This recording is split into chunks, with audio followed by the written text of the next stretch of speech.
Cuando alguien se hace cristiano, automáticamente Dios le da la bienvenida a su familia. Ahora tiene hermanos y hermanas en Cristo. Tenemos una familia espiritual. ¿Qué tal, hermanos? Seguimos con esta serie de Levítico. Yo soy Javier Carrá. Esto es Veamos a Jesús, un capítulo diario viendo al número 1, nuestro Señor Jesucristo. Hoy nos toca Levítico 7, siempre recomendándole que lo lea antes de ver este video.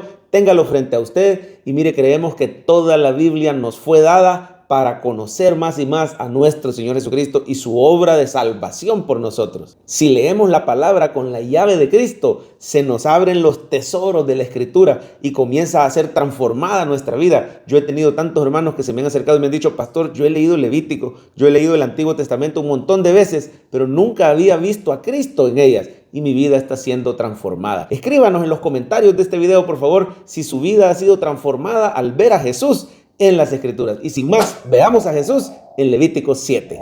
Y bueno, si algo sobresale en Levítico 7 es la comunión que tenían en cada sacrificio Dios, los sacerdotes y el ofrendante. Mire cómo había comunión alrededor de cada sacrificio. Se comían la carne, dependiendo de qué sacrificio era. Solo en el holocausto no se comía la carne, pero en todos los demás sacrificios, sacrificio de paz, ofrenda por el pecado, ofrenda por la culpa, la ofrenda de harina, en cada uno de los sacrificios había comunión con el ofrendante, los sacerdotes y Dios. Veamos algunos versículos ahí en Levítico 7. Por ejemplo, mire el versículo 6. Todo varón de entre los sacerdotes la comerá. Será comida en lugar santo. Es cosa muy santa. Dice el 8, váyase al 7:8, dice: y el sacerdote que ofreciere holocausto alguno, la piel del holocausto que ofreciere será para él. Asimismo, toda ofrenda que se cociere en horno y todo lo que fuere preparado en sartén o cazuela será del sacerdote que lo ofreciere. Aquí vemos que los sacerdotes se alimentaban y tenían comunión con Dios, pero veamos cómo también el ofrendante, es decir, todos los que participaban en ese momento del sacrificio,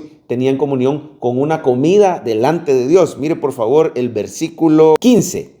Y la carne del sacrificio de paz en acción de gracias se comerá en el día que fuere ofrecida. No dejarán de ella nada para otro día. Mas si el sacrificio de su ofrenda fuere voto o voluntario, será comido en el día que ofreciere su sacrificio.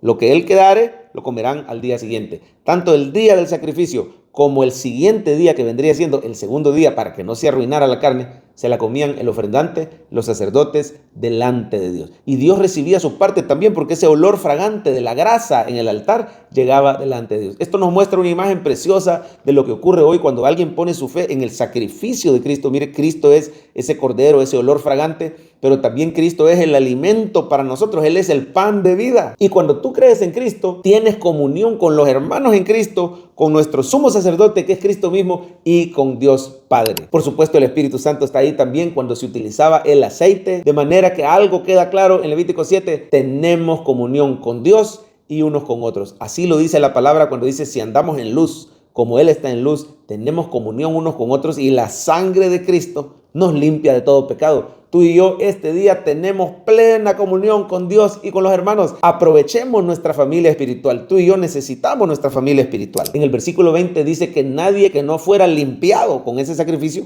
podía participar. Es decir, esta es una bendición solo de los creyentes en el sacrificio de Cristo. Mira el 20, con esto terminamos la parte bíblica. 7:20 de Levítico dice: pero la persona que comiere la carne del sacrificio de paz, el cual es de Jehová, estando inmunda, aquella persona será cortada de entre su pueblo. Tú y yo ya no estamos inmundos, hemos sido lavados con la sangre de Cristo, podemos participar de la Santa Cena, podemos participar de la comunión con los hermanos, somos miembros de la familia de Dios, que es su iglesia. Este día dale gracias. ¿Cómo aplicamos Levítico capítulo 7? Número 1, tenga comunión con su familia espiritual. No se aísle, hermano. Involúcrese en su iglesia, participe activamente. Usted necesita un grupo íntimo, hermanos y hermanas en Cristo, que le conocen y oran con usted, que adoran juntos al Señor, que sirven juntos.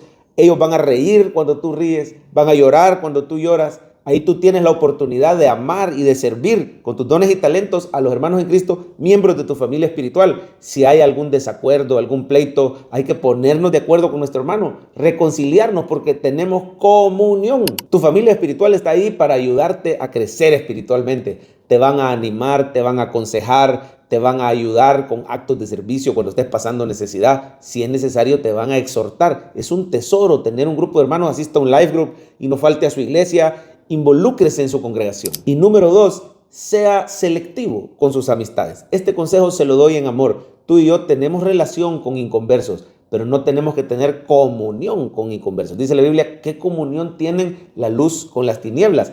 Más bien, hermano, cuando usted se lleve con inconversos, que sea para que seamos luz en las tinieblas, para que les hagamos el llamado a poner su fe en Cristo, les testifiquemos, los invitemos a la iglesia, pero tu dulce comunión tiene que ser con hermanos en Cristo que han sido lavados con su sangre preciosa, así como tú y como yo. Que nuestra comunión sea principalmente con el Espíritu Santo, con el Padre, con el Hijo y con los hermanos en Cristo, y no con inconversos. Tenga cuidado con esas amistades. A Israel se le advertía que no hiciera amistad o alianza con los pueblos paganos porque iban a desviar su corazón. Hoy en día tú y yo somos la luz del mundo, pero no debemos apagar nuestra luz para ser como el mundo. Reflejemos el amor y la gracia de Cristo. Que tu comunión sea con Cristo y con su iglesia, porque en Jesús tenemos una familia espiritual.